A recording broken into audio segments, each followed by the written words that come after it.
spotted ngayong umaga na nagbabike sina Kim Chiu at Paolo Avellino.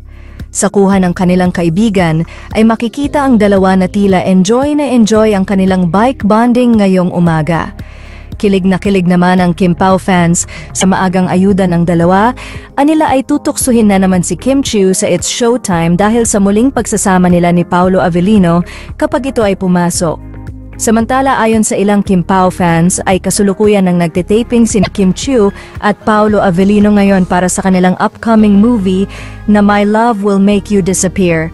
Kaya siguro nagpapawis ang dalawa para naman condition sila sa first day ng taping ng kanilang much-awaited movie. Sa ngayon nga ay wala pang lumalabas na larawan o video ng dalawa sa kanilang first day of taping. Pero kung iisipin ang absence ni Kimi sa It's Showtime ngayong araw, ay malaking patunay na ito na nag-umpisa na ang dalawa sa taping ng kanilang movie.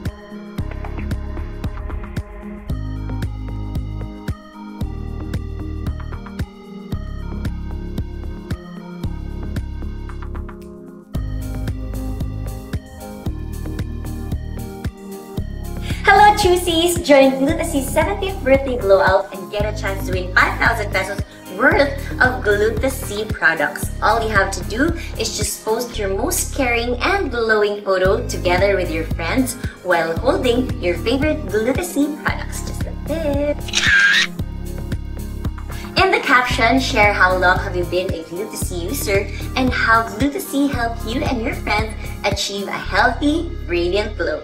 In the comment section, tag 3 of your friends and use the hashtag Glutassee@17. Remember to make your profile in public setting.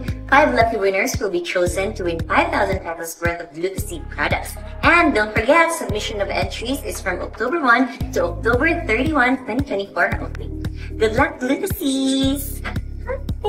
Happy 17th birthday, Glutassee!